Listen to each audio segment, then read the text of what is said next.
নরেন একদিন জগৎ মাতাবে বলেছিল শ্রীরামকৃষ্ণ। তার সেই কথা কেমন অক্ষরে অক্ষরে ফলে গিয়েছে তা তো সকলের জানা। 1893 সালের 11ই সেপ্টেম্বর প্রথম ধর্মসভায় তার সেই উদ্যত কণ্ঠ বিশ্ব জয় করেছিল এক মুহূর্তে।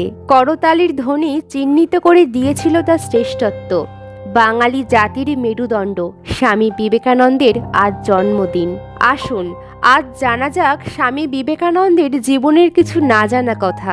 ভাবলে অবাক লাগে, এহেন বিশ্বজয়ী মানুষও একদিন কলকাতার রাস্তায় ক্লান্ত পরাজিত হয়ে ঘুরে বেরিয়েছেন। স্বামীজি জন্মেছিলেন উত্তর কলকাতার এক বনেদি পরিবারে। উচ্চবিত্ত পরিবারে জন্ম হলেও সারা জীবন অভাবের মধ্যেই কেটেছে তার। বাবার মৃত্যুর পর সংসারের দায়িত্ব তার কাঁধে এসেই পড়েছে। মাত্র 21 বছর বয়সে কাজের সন্ধানে কলকাতার রাস্তায় রাস্তায় ঘুরে বেরিয়েছিলেন এই বনেদি পরিবারের ছেলেটি। আর 5 জন বাঙালির মতোই খাদ্যরসিক ছিলেন স্বামীজি।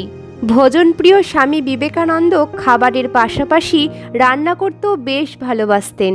এমনকি তার চায়ের নেশার কথাও অনেকেরই জানা। 2003 সালে বাঙালি উপন্যাসিক শঙ্কর জানা অজানা বিবেকানন্দ বলে একটি বই লেখেন। সেখানে স্বামীজির ভোজন বিলাসের কথা অনেকটাই বিশদে লেখার চেষ্টা করেছেন। বিবেকানন্দের ওপর লেখা প্রায় 200টিরও বেশি বইয়ের তথ্যাদি ও স্বামীজির লেখা বেশ কিছু চিঠির পর্যালোচনা করেই শঙ্কর ওই বই লেখেন। অনেকে মনে করেন স্বামীজি নিরামিষ খেতেন, কিন্তু একথা সত্য নয়।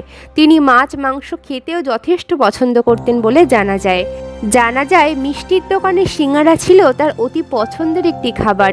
খেতে পছন্দ করতেন রসগোল্লা এবং আইসক্রিমও। আমেরিকায় থাকাকালীন সময়েও স্বামীজির প্রাতরাশের তালিকা ছিল বেশ লম্বা। প্রথমেই খেতেন কমলালেবু এবং আঙুর, তারপর খেতেন ডবল ডিমের পোচ, তারপর 2 পিস টোস্ট এবং ক্রিম ও চিনি সহকারে 2 কাপ কফি। পাশাপাশি প্রত্যেকবার খাওয়া দাওয়া শেষে ধূমপান ছিল অতি আবশ্যক। অনেকের মুখেই শোনা যায় স্বামীজির কচুরি প্রেমের কথা। কলকাতার বিভিন্ন দোকান থেকে তিনি কচুরি আনিয়ে খেতেন বলে জানা যায়। বিদেশে থাকাকালীন বাড়ির বেসমেন্টে বসে বানিয়ে ফেললেন কচুরি। শিকাগো যাত্রার আগে তৎকালীন বোম্বাইতে স্বামীজি 14 টাকা খরচ করে 1 হাঁড়ি পোলাও রান্না করে শিষ্যদের খাইয়েছিলেন। মৃত্যুর দিনেও স্বামী বিবেকানন্দ দুপুরে ভাত আর ইলিশ মাছের ঝোল খেয়েছিলেন বলে জানা যায়। নমস্কার, আমি অদিতি। আমার চ্যানেল আমাদের গল্পগুলোতে এরকম আরও ভিডিও পেতে আমার চ্যানেলটিকে সাবস্ক্রাইব করে অবশ্যই পাশে থাকবেন এবং ভিডিওটি ভালো লেগে থাকলে একটা লাইক করতে কিন্তু একদম ভুলবেন না।